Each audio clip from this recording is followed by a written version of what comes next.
말씀은요, 창세기 49장 말씀과 아주 밀접하게 연결이 되어 있습니다.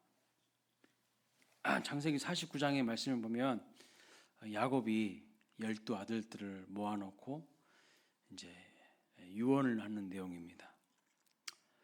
야곱의 노년에 죽음을 앞두고 아들들 한 사람 한 사람씩 아들의 삶을 바라보면서 유언을 하는데요. 여러분이 만약에 죽음을 앞두고 있다면 어떤 유언을 하시겠습니까?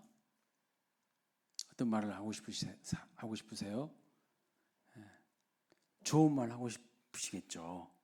근데 의외로 좋은 말이 별로 없어요. 물론 좋은 축복의 말을 유언으로 받은 아들들도 있지만 많은 아들들이 약간 저주에 가까운 말을 듣는 것을 볼 수가 있습니다. 아버지가 아들에게 저주에 가까운 말을 한다는 것은 진짜 저주 받으라는 뜻이 아니라 책망과 경고의 메시지예요. 책망과 경고의 메시지. 주의해야 할 것을 당부하는 겁니다. 너 계속해서 그렇게 살았다가는 정말 큰일 나. 하나님한테 혼날 거야. 이런 이제 의미를 가지고 있는 것이죠. 그래서 야곱이 책망을 하면서 타이르면서 경고의 말을 하는 것을 볼 수가 있는데요. 책망을 받은 아들 중에 대표적인 사람이 누구냐면 큰아들 루벤입니다. 큰아들 루벤. 여러분, 이 당시에는요, 모든 아버지의 재산 그리고 아버지의 권위 다 누가 물려받게 되냐면 큰아들이 물려받아요. 큰아들이. 그런데 야곱은요, 큰아들에게 장자권을 안 줍니다. 큰아들에게 안 줘요. 사실 능력이요, 루벤 큰아들이 탁월했거든요. 정말 대단한 사람이었어요. 그 위풍이 대단한 인물이었어요. 그래서 창세기 49장에 보시면 3절 말씀 한번 볼까요? 읽어보겠습니다. 루벤아, 너는 내 장자요, 내 능력의 시작이요, 내 기력의 시작이라. 위풍이 월등하고 권능이 탁월하다마는. 그랬습니다. 12 아들들 중에서요, 장자 루벤이요 제일 탁월해요. 따라올 자가 없어요. 비교 불가야. 외모도 그냥 위풍이 그냥 월등. 외모도 아주 그냥 훌륭한 사람이야. 탁월한 사람이야. 능력도 있어요. 권능도 있어요. 12 아들들 중에서 이런 아들이 장자라면 얼마나 야곱이 든든했을까요? 든든했을 것 같아. 근데 장자권을 야곱에게 안 줘요. 루벤에게 안 준다는 거예요. 루벤이 받지를 못합니다. 아무리 지적으로 뛰어나고 능력이 있고 외모가 출중해도 루벤이요, 큰 죄를 범하고 맙니다. 큰 실수를 저지르고 맙니다. 어떤 실수였습니까? 어떤 죄를 범하죠? 창세기 49장 4절 그리고 오늘 본문 1절 말씀 보면 이런 말씀이 있어요. 루벤이 아버지의 침상을 더럽혔다. 이 말씀이 합니다. 루벤이 아버지의 침상을 올라 더럽혔다. 49장 4절 말씀 보세요. 물의 끓음 같았은즉 너는 탁월하지 못하리니 내가 아버지의 침상에 올라 더럽혔음이로다. 그가 내 침상에 올랐었도다. 이렇게 말합니다.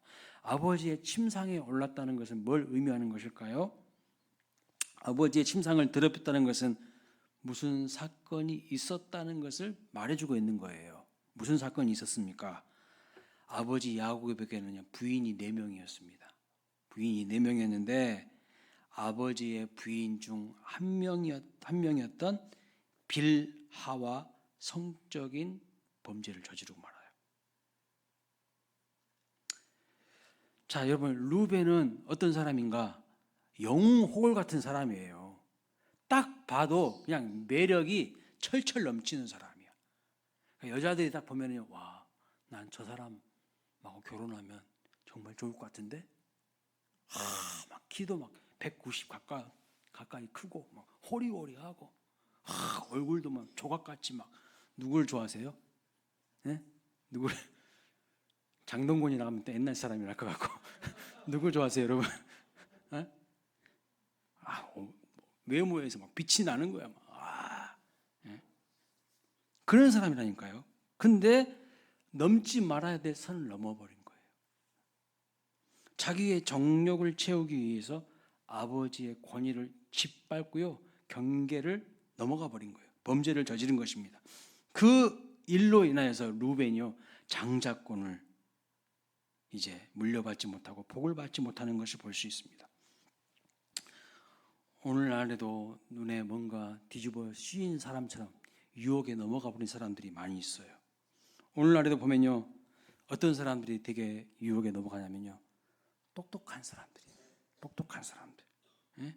끼가 있는 사람들, 매력이 넘치는 사람들이요, 이렇게 넘어가요.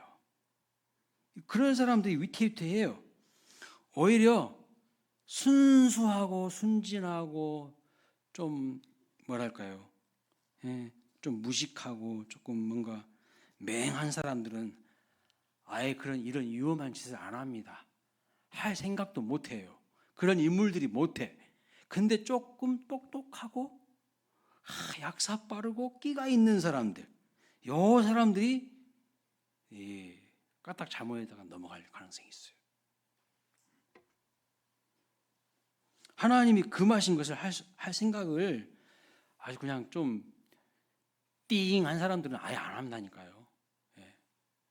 안 해. 그런데 소위 조금 잘났다고 하는 사람들, 끼부리고 폼 잡다가 인생 아주 비참해지는 것을 볼 수가 있습니다. 그래서 우리는요, 내가 능력이 있고 권능이 있고 뭐 잘생기고 똑똑할수록 어떻게 해야 되는가? 더욱 하나님 앞에 겸손히 엎드려야 돼요. 겸손히 엎드려야 돼. 그렇지 않으면 수많은 세상의 유혹에 자기 스스로 넘어질 가능성이 농후합니다. 저는 목사니까요, 목사님들 중에서 그런 분들을 많이 알고 있어요. 오, 탁월해, 뛰어나. 그런데 오히려 탁월하고 뛰어나고 끼가 있으니까 넘어가더라고요. 마귀의 유혹에 넘어가 버려요. 자, 그렇다면 왜 야곱은 루벤에게 이런 무시무시한 말을 하는 것일까요? 여전히 루벤과 그의 후손들에게, 그리고 루벤의 형제들에게도 이런 끼가 다분하게 있다는 것을 야곱이 잘 알고 있어요. 아버지니까 다 지켜봤어. 그냥 조용히 루벤만 딱 불러가지고, 야, 너 왜 그런 짓 했어? 너 앞으로 아빠가 천국 가도 너 이 땅에 살 때에 그렇게 살면 안 돼. 라고 따로 불러가지고 루벤만 이야기하면 되잖아요. 장남 체면이 있지. 근데 자식들 다 모아놓은 상태에서 이런 이야기를 한다니까요. 왜 그럴까요? 다른 아들들도 끼가 있어.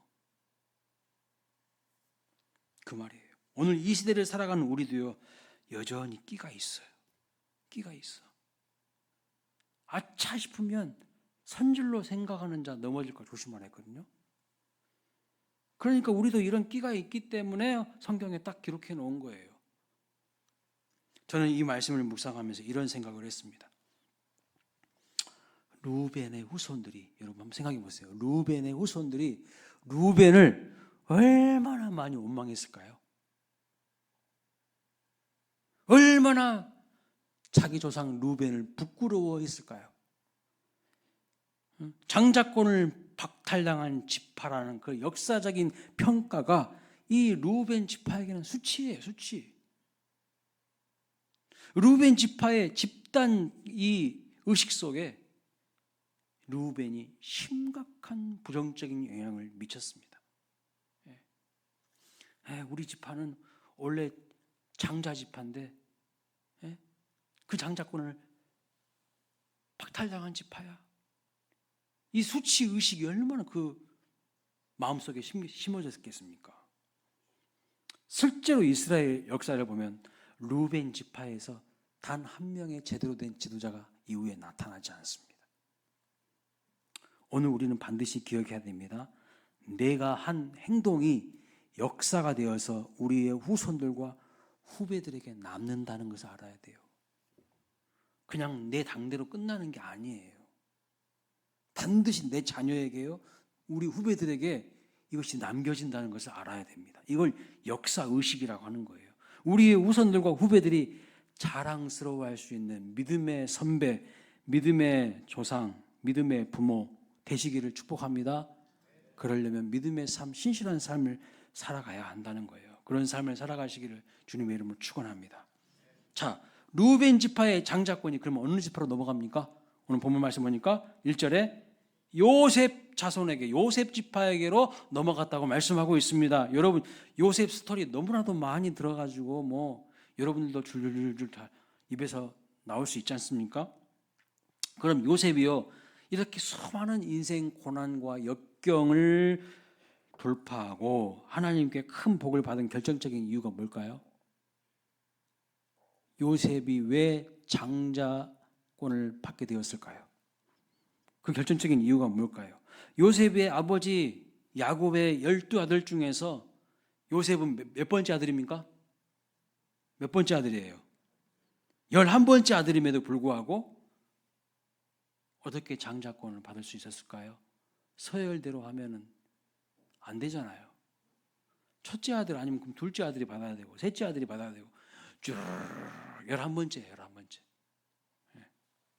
어떻게 11번째 아들이 장자권을 받게 되었을까? 신기하지 않습니까?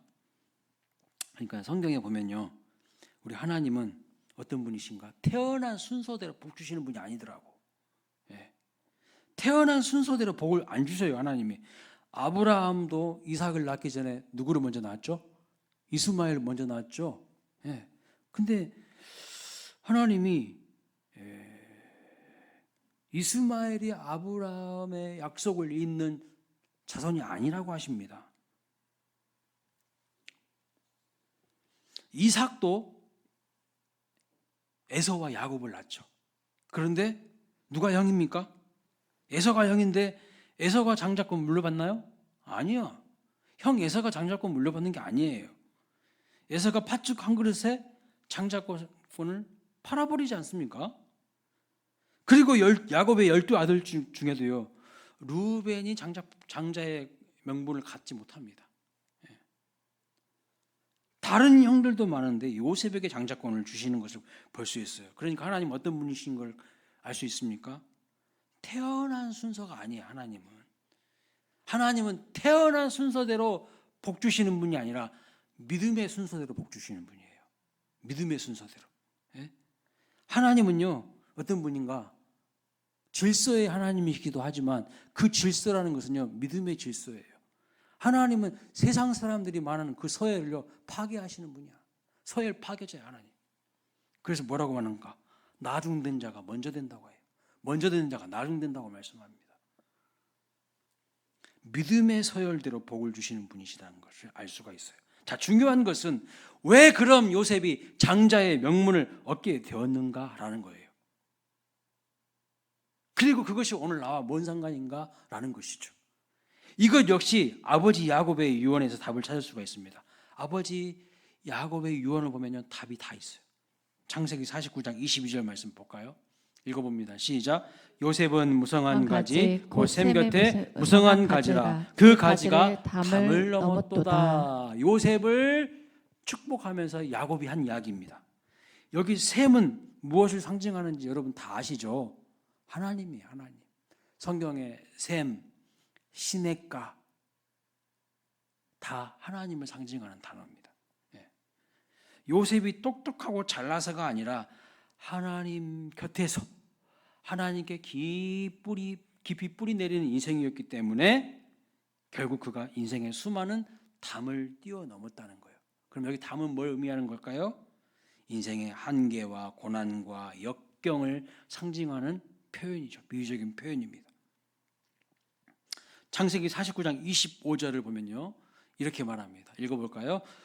내 아버지 하나님께로 말미암나니 그가 너를 도우실 것이요 전능자로 말미암나니 그가 내게 복을 주실 것이라. 그렇습니다. 요셉이 하나님을 의지하고 하나님께 힘있게 마음의 뿌리를 내렸을 때 하나님이 주시는 은혜와 능력으로 복을 받은 거예요. 어려움을 돌파하고 이긴 거예요. 승리한 겁니다. 여러분도 아시다시피 요셉이 얼마나 파란만장한 인생을 살았습니까? 고생을 했어요. 형제들에게 배신당하지요, 인신매매 당하지요, 팔려가서 노예 생활하지요, 성추행범이라는 억울한 누명 쓰고 감옥에서 처박혀서 생활하지요. 여러분 같으면 어떻게 이기겠어요? 너무나도 힘들고 어려운 인생을 살았습니다. 그런데 요셉은요, 고난을 당하면 당할수록 그의 인생이 어떻게 되었는가? 뿌리를 더 힘있게 하나님께로 뿌리 내리는 거예요. 예? 고난을 당하면 당할수록 그의 삶의 뿌리는요, 더욱 강하게 하나님께 뿌리를 박습니다. 오늘 나눔 믿네 찬양했잖아요. 그 가사에 보면은요, 시련을 당하면 당할수록 더욱 믿음이 강하게 자라난다고. 그 요셉 이야기예요. 하나님을 더욱 힘있게 의지해버리는 거예요. 그런데 조금 자기가 뛰어나다고, 조금 자기가 탁월하다고 한 사람들이요, 하나님 의지하지 않아요. 그리고 루벤처럼 엉뚱한 짓거리 해버려요. 그러니까 복을 다 그냥 쏟아버리는 거예요. 근데 고난이 오고 어려움이 와도 하나님 딱 붙드는 거예요. 하나님 붙드는 거예요. 어떻게 요셉이 인생 역전하게 되는지 다 아실 겁니다. 힘들고 어렵다고 요셉이 타협합니까? 세상 잔머리 굴립니까? 세상 잔머리 굴렸으면요, 보디발의 아내가 그냥 유혹할 때 오메 감사한 거. 응? 이은자 권사님 그래 좋으세요? 오메 왜 이렇게 감사한 거. 날마다 나를 막 유혹해버려. 그냥 잔머리 굴린 사람이라면요, 그냥 타협했을 거예요. 그냥 루벤처럼 탁월한 그 능력을 그냥 주체할 수 없어가지고. 요셉이 끼부립니까? 아니잖아요. 그저 요셉은 하나님 의지하는 거예요. 그냥 계속 하나님 의지하는 거. 그래서 시편 105편 말씀 보니까요, 16절부터 그 이하에 보니까 요셉에 대한 평가를 해놨어요. 그 중에 19절 말씀 보면 핵심적인 말씀이 나옵니다. 이렇게 말합니다. 곧 여호와의 말씀이 응할 때까지라. 그의 말씀입니다. 거의 말씀이 아니라 그의 말씀이 그를 단련하였도다. 요셉이 복을 받게 된 이유를 딱 말하고 있는 거예요. 말씀으로 완전히 단련을 받은 거예요. 말씀으로. 하나님의 말씀에 뿌리를 깊이 내렸다는 겁니다. 그래서 저는 또 요셉 지파를 묵상하면서 생각하게 됩니다. 요셉 지파의 후손들이 요셉을 생각하면서 무슨 마음이 들었을까요? 엄청 요셉이 자랑스러웠을 거예요. 아, 나는 요셉 지파야. 이 프라이드가 대단했을 거예요. 요셉의 후손들이 태어나서 자라면서요, 요셉의 그 인성 스토리가 그 후손들에게 큰 꿈과 비전과 영감을 주었을 것입니다. 그래서 오늘 내가 한 행동과 선택이 내 후손들에게, 내 후배들에게 심각한 영향력을 행사한다는 걸 알아야 된다는 것이죠. 그래서 우리는 역사의식을 가져야 됩니다. 하나님께서는요, 우리가 걸어가는 삶의 발걸음을 보고 계신다는 거예요. 그래서 우리는 누구를 의식하면서 살아가야 됩니까? 역사의 주관자 되신 하나님을 의식하면서 살아가야 된다는 거예요. 하나님 앞에서의 코람데오의 삶을 살아가시는 저와 여러분 되시기를 축복합니다. 루벤만 생각하면요, 너무 안타까워요. 근데 요셉만 생각하면 너무 감사한 거죠. 여러분, 흥미로운 사실은 역대상 우리가 5장을 봤는데 1절, 2절을 봤는데 쭉 밑으로 내려가시면 18절에 보면요, 르벤 자손과 갓 자손과 므낫세 반지파 사람들에 대한 이야기가 나옵니다. 이 사람들은요, 이 두 지파 반은요, 요단 동편 땅을 분배받은 사람들이에요. 그런데 이 사람들이 하갈 사람들과 전쟁을 하는데 이런 말씀이 나와요. 20절 말씀 읽어볼까요? 시작. 이는 그들이 싸울 때 하나님께 의뢰하고 부르짖음으로 하나님이 그들에게 응답하셨음이라. 아멘. 하나님을 믿고 부르짖어 기도할 때 하나님께서요 그 전쟁에서 이기게 하셨다고 말씀하고 있어요. 그런데 여러분 20절 말씀과 대비되는 말씀이 그 밑에 25절에 보면 나오는데요. 하나님께서 전쟁에서 이기게 해주신 그 땅에서 이제 어떻게 살게 되는가? 자, 25절 말씀 같이 읽어보겠습니다. 시작. 그들의 조상들의 하나님께 범죄하여 하나님이 그들 앞에서 멸하신 그 땅 백성의 신들을 간음하듯 섬긴지라. 하나님이 전쟁에서 이기게 해주시고 은혜를 베풀어 주신 그 은혜를요 망각해 버려요.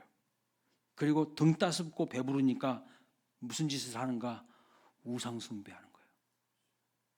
그것을 간음이다 말하고 있어요. 간음.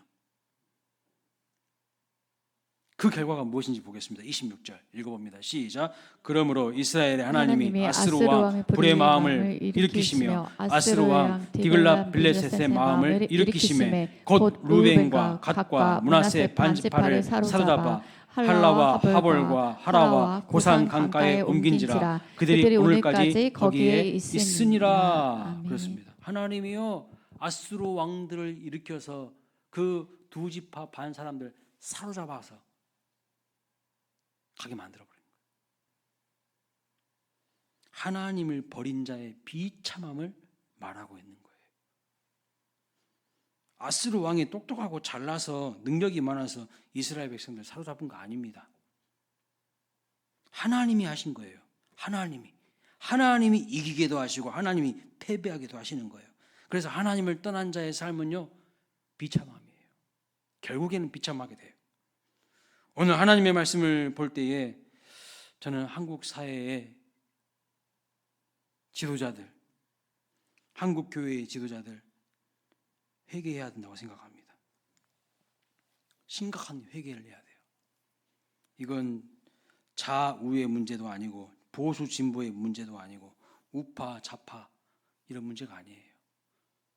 저도 우파도 아니고 좌파도 아닙니다. 저는 오해하지 마세요. 저는 오직 성경파이고 오직 예수파입니다. 그래서 성경이 아니라고 하면요 보수가 되든지 아니면 진보가 되든지 무조건 잘못을 이야기합니다. 반면에 성경이 맞다고 하시면 맞다고 말할 것입니다.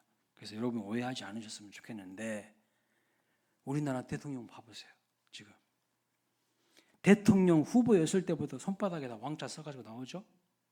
주술과 무속의 심각한 지배를 받고 있어요. 아니 그 이전부터 했는지도 모릅니다. 청와대를 버리고 용산으로 대통령실 옮길 때 어떻게 했습니까? 전부 주술과 무속인들의 영향을 받아서 옮기지 않았습니까? 엄연한 우상숭배입니다. 그런데 한국교회 목사라고 하는 사람들이 대형교회 목사들이 그 사람을 두둔하고 그 사람에게 안수해주고 지금 누구 하나 그거에 대해서 회개하는 목사들이 있습니까? 심각한 문제예요. 오늘 본문에 분명히 우상숭배는요 그 백성을 망하게 하는 지름길이라고 말씀하고 있어요. 심지어는 헌법을 위반해요. 국회에 군인들을 동원하여 계엄을 일으킨 것은요 심각한 이거는 헌법 위반이에요. 법치주의 위반이고요. 민주주의 위반한 겁니다. 그런데도 이것에 대해서요 반성하고 용서를 구하는 모습을 하나도 볼 수가 없어요. 그리고 정치 지도자들은 그것을 두둔하고 있지 않습니까? 교회의 지도자들은 어떻습니까? 더 심해요. 여야 누구 하나 지도자들이 하나님 나라를 이렇게 혼란하게 하고 국민을 분열시키는 것에 대한 심각한 반성하는 사람 없어요. 회개하지 않습니다. 맨날 누구 탓, 너 탓, 다른 사람 탓만 하죠. 세상의 마지막 보루인 교회는 어떻습니까? 목사라고 하는 사람들이 더 정치 선동하고 있어요. 더 이념을 말하면서 더욱 나라를 분열하고 하게 만듭니다. 이 분열된 나라를 화합하게 할 노력은 전혀 하지 않습니까? 심각한 문제예요. 심각한 문제. 오늘 성경에 분명히 우상 숭배는요, 나라 망하게 하는 지름길이라고 말씀하고 있어요. 근데 우리 한번 생각해 봅시다. 다른 사람 이야기하지 말고 나는 우상 숭배 안 하는가? 나는 다른 거 의지하지 않은가? 다른 거 다 의지하고 있으면서 다른 거 받들어 섬기면서 회개는 안 하고 이것 주세요, 저것 주세요만 하고 있지 않는가? 하나님 입장이 어떠실 것 같아요? 저는요, 하나님께서 이 문제를 분명하게 엄중히 경고하실 거라고 생각합니다. 하나님의 때에 하나님께서 하나님의 방법대로 반드시 심판하실 거라고 생각합니다. 그냥 안 넘어가셔요, 우리 하나님은요. 성경을 보면요, 그냥 넘어가신 적이 없어요. 반드시 하나님께서 심판하신다는 거예요. 그것을 뭐라고 하는가? 역사의식이라고 하는 거예요. 우리 믿음의 사람들은요, 역사의식을 가져야 돼. 그래서 이스라엘 사람들은요, 아침에 학교 오면 아이들한테 뭐 가르치는 줄 아세요? 영어, 수학, 국어 뭐 이런 거 안 가르쳐요. 무조건 역사부터 가르쳐요. 하나님 말씀, 토라 말씀을 가르치는 거예요. 지금 나의 잘못된 선택과 결정이요, 미래를 달라지게 한다는 것을 알아야 됩니다. 그렇죠? 루벤이 그때 그렇게 하지 않았다면, 그렇게 그 선을 넘어가지 않았다면 모든 복은요 다 자기 거야. 그리고 자기 것만 아니라 자기 후손들에게 다 물려줄 수 있었어. 근데 바보짓 한 거예요.